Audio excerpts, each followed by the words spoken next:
Thank you. I'd like to call the committee of the whole to order at 5:34 p.m. Could I please call on Council Ken Doornbos for the land acknowledgement? I'd like to acknowledge that the rural municipality of St. Andrews is located on Treaty One territory, the traditional lands of the Anishinaabe, Cree, Oji-Cree, Dakota, and Dene peoples, and the national homeland of the Red River Métis. We respect the spirit and intent of treaties and treaty making and remain committed to working in partnership with First Nations, Inuit, and Métis people in the spirit of truth, reconciliation, and collaboration. Thank you. Adoption of the agenda. Motion to adopt the agenda as presented. Could I have a mover, please? Councillor Doornbos, seconder. Councillor Sliker. Any additions? Hearing none, all in favor? That is unanimously is carried. I'd like to welcome Staff Sergeant Hatchuk from the RCMP with quarterly report. If you'd like to proceed, please. Yes, thank you for having me. I'll go right to page 3, which is the current stats. As I typically do, just point out any variances from the previous year. But I mean, this is, I guess, one of our slower times of the year. This first quarter from January to end of March. So, starting at the top, impaired driving remains pretty steady with 3 occurrences there. One proactive stop, which resulted in a criminal code impaired driving charge. One was a fail of a roadside screening device, and then one was report of a impaired driver that was the individual was located and deemed not to be impaired. Just some poor driving habits there. Down to dangerous driving, though went from 2 to 1. This was an offense of speeding on Breezy Point Road, which actually resulted in a police pursuit. The individual was subsequently located and charged with flight from police, dangerous operation of a motor vehicle. The provincial traffic stats relatively the same. That number can fluctuate. Moving down to collisions, so one fatality, unfortunately. This was on March 19th at Highway 8 and 85 North. A single vehicle rollover. Unfortunately, the driver was not wearing his seatbelt. And one collision which resulted in an injury. Multiple collisions, a little bit of a higher number there. We're kind of seeing this across all jurisdictions. What really spiked it was that one Friday, which that large storm on that one Friday. I think we can remember where it was chaotic for most of the day for us anyway, and the number of collisions. So we saw that number spike. Off-road vehicle acts, zeros across the board. Down to intoxicated persons detention act, 2, which compares to 2 last year. These were both reports of intoxicated persons at Northway Aviation at the St. Andrews Airport. Moving on down, sudden deaths from 6 to 5. These were all natural causes and nothing of concern there. Mental Health Act calls for safe remain significantly high across all of our jurisdictions and remain to be a drain on our resources for sure. Harassing communications from 4 to 0. Again, pretty consistent numbers. A lot of these I know would be spousal related or family related. Moving on down to theft. So theft of property under $5,000 went from 5 to 8. So just to draw attention to some of those, we did have one stolen vehicle located at 45 Highland Drive, which turned out to be a rental vehicle that was reported stolen. So we recovered it from there. And no charges were laid in relation to that event. We just weren't able to determine who would have been responsible for that, or there was no one in possession of it when we seized it. A couple of vehicles stolen from the airport, Airline Road. And we also had one vehicle that took off well, sorry, that was the one that was stolen from Airline Road in the Arm of St. Andrews at the airport, and then it was observed by Winnipeg City Police and took off from them in the city, and it was later located unoccupied and recovered. We're still seeing, the odd key being left in vehicles, which result in some thefts. People are obviously now with the anti-theft devices in vehicles. That's something that we're often seeing, vehicles being checked to be unlocked, and if there's keys left inside. Couple of like Purolator or Amazon packages stolen from doorsteps. One shed broken into, some tools stolen rather, and then also there was a theft from the Roadhouse Bar and Grill. The cash register was taken. So again, some pretty consistent numbers there. Moving on down to possession of stolen property from 1 to 3. There was a vehicle located in the ditch by a passerby, and then was reported to us. And then by the time we got there, the occupant had left, but the vehicle was in fact stolen from the city. So that's technically a possession of stolen property. We had a report of some stolen items being sold online, and not able to pursue that, as by the time we got the report, they'd been taken down. And then some going on down to the mischief calls, mischief to property, 9, compared to last year, 9 as well. There was a damage to a vehicle where they had some fuel stolen at the airport, so the vehicle was damaged in the process. There was a damage to a vehicle parked overnight in front of somebody's residence. This was in Bayview Crescent. Tire slashing, which is a mischief. That was a family-related dispute, which resulted in a tire slashing. So nothing that stands out as being overly serious, but still the numbers are pretty consistent there. Suspicious persons remains relatively the same, which again, we encourage people to call in anytime there is something suspicious happening, which we don't mind that happening at all. And then a couple of drug-related offenses. These are information, basically, somebody reporting in on another individual believed to be either selling drugs or possession of drugs, and so those are being investigated. So overall, 521 calls for the first quarter compared to 570 last year. So in that same ballpark. So, any questions on anything that stands out?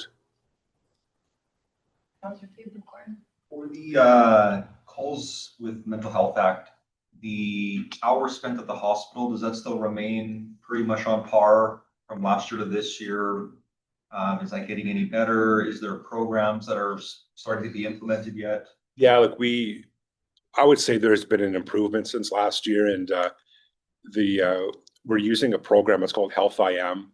So it's on our mobile phones, and it's basically a decision-making tool that if I'm dealing with an individual, I gather their tombstone information as well as some of the symptoms or some of the characteristics that they're exhibiting, and I'll input that information, and it'll help generate an appropriate response. Like, rather than take them to the hospital, it may just suggest that you find a responsible family member or a friend that would be able to take over and help them, or if they have a psychologist that that they've spoken to in the past, perhaps we could put them in touch with them. It just really limits the amount of time we take them to the hospital, because not always, it comes down to criminalizing mental health, which isn't always the most appropriate action, because it can at times just make it worse. So that's one tool that has helped lower that, and the membership have actually embraced it, and they are using it, because again, if we can deal with something at a lower level, then we will. So I think overall we have seen them drop, and the province has made some changes to how they're managing mental health patients at more of a provincial level where rather than independently dealing with them in these pockets throughout the province, they'll now have a centralized system that they're using to. So everyone's talking basically. Like, I mean, communication is key to most things, but we're still finding, like, last week we had to take a mental health patient from Selkirk to Dauphin, to the Dauphin Hospital. So, I mean, we're not waiting, but we're spending a lot of time transporting them, and it's frustrating because we know that we have the mental health center a stone's throw away, right? So, but I mean, if it's full and the only bed, because again, that provincial system looks at it from a higher view, and if they have a free bed in Dauphin and a patient that's been formed forward and is ready for bed, then the issue is that the best use of police resources to have somebody drive for 6-7 hours to Dauphin, to where a provincial employee like a peace officer could do it, right? And I think that's what we need to move towards, but it's getting better. Like, and we have developed a really good relationship with the hospital in Selkirk, and they realize that if we're there for 5 hours with someone, we're not patrolling the streets and the community, right? So we've been able to streamline where we can and make some improvements there. So overall, it's improved. Thank you. Councillor Doornbos? If you're able to tell me, can you tell me the difference between Selkirk regular members municipal and Selkirk regular members? Do we have a different job description? No, it just all comes down to funding.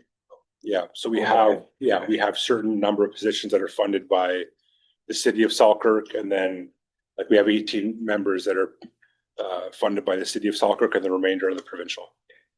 Yeah. Go ahead, Councillor. Yes, good afternoon, Staff Sergeant Kachuk. This is a little bit of a policy question. It's not covered in here, but a resident asked me this, and indicated that I've done a follow-up on it. In terms of asset disposal, meaning boats, snowmobiles, vehicles, what's your policy? Acid disposal, like battery? No. Asset, okay. Oh, asset, sorry. I thought you said Asset. asset, okay. Asset. So like, I'm not just quite sure on the question, like disposal as far as, so you're the lawful owner. What happens to your vehicles? Oh, okay. After you're done with them? Well, prior to what happened on the East Coast, like we would go through there's a Government of Canada body that looks after disposal of all government assets, and it's done through the Government of Canada, whether it be the RCMP or Fisheries or Ag Canada or whatever. It's GC surplus, and that's typically where assets are disposed of. But since the incident in the East Coast involving an RCMP type vehicle, we no longer dispose assets through that avenue any longer, like the RCMP assets. So, because once upon a time you could buy a white Crown Vic or a white Tahoe, but they no longer do that. So those are all disposed of internally and for scrap. Yeah, but as far as anything else, like you mean office furniture, I don't believe that like the snowmobiles and ATVs are fit into that category of police related vehicles, because there are still, like, if you go into GC surplus, there's desks to boats to everything on there, and that's typically how things are disposed of. Yeah. So I guess what you're telling me is that the vehicles are just scrapped after you're done with them. Mm-hmm. Yeah. Like, I know that's recently changed and come out completely up on what that looks like if they're sold for complete scrap. Like, typically by the time, like, we usually run our vehicles to like 170,000 kilometers or 7 years, whichever comes first. And by the time they hit that mark, they're typically well used and well driven. So there's still a market, I guess, for it, but it might just be that they're scrapped. But I know it recently changed. Thank you. Any other questions, my council? Okay, well, thank you. Oh, you're welcome. It's good to see everyone. And I know Chris he sends his regrets, but he'll be back next time, I'm sure. Okay, thank you. Have a good night, sir. You as well, thank you. Next item is the manager reports. Thank you, Gentle Management, for your reports. Are there any questions by council on the reports? Okay, we have no old business, new business. Red River Basin North Chapter meeting, June 16th in Winnipeg Beach. Councilor Mondor, you're on that committee. However, that is a committee of the whole meeting. Yeah. And then the annual conference, I believe right now at this point, it's just on for information. There's no resolution attached to my agenda. Is that correct, Lisa? We're just bringing it forward. If there's anybody that's intending on going that needs a resolution, we'll bring it back next week.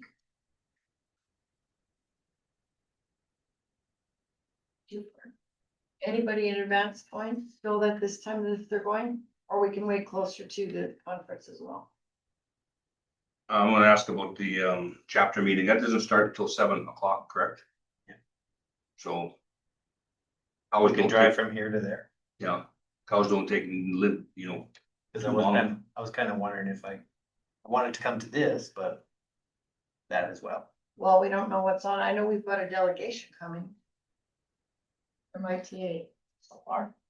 Yeah, we don't know. This is We don't like know at a this big point. meeting, but you never know. Okay, next 7.2 RRPD permit issuance and activity report for April 2025. Any comments on that or questions? Our two board members are here. I asked for that to be added, so that why I heard about it. Thank you. The only thing I noticed. Because when Jennifer was here, remember our meeting, Rockwood said they had 53 million in permits, like they don't get all that money.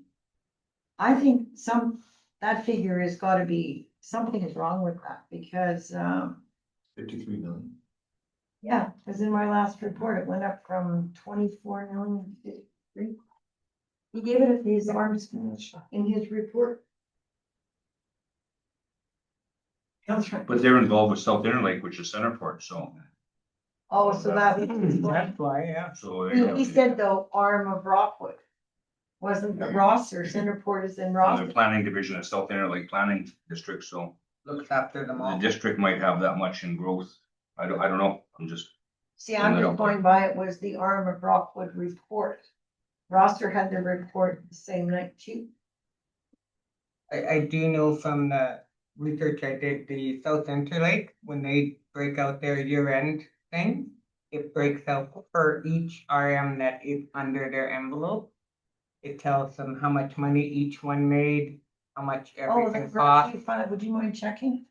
Just send me a quick email, because I just found that went from 23 to 24 million to 53 million less. Yeah, their report is phenomenal, absolutely phenomenal. Okay. So any more questions for our RPD members? Okay, we have no in camera, so. Motion to move out of, oops, that no. Motion to adjourn the committee as a whole meeting at 5:52 PM. Could I have a mover, please? Councilor Dornbach, seconder, Deputy Mayor Marecki, all in favor? Unanimous, that is carried. Thank you.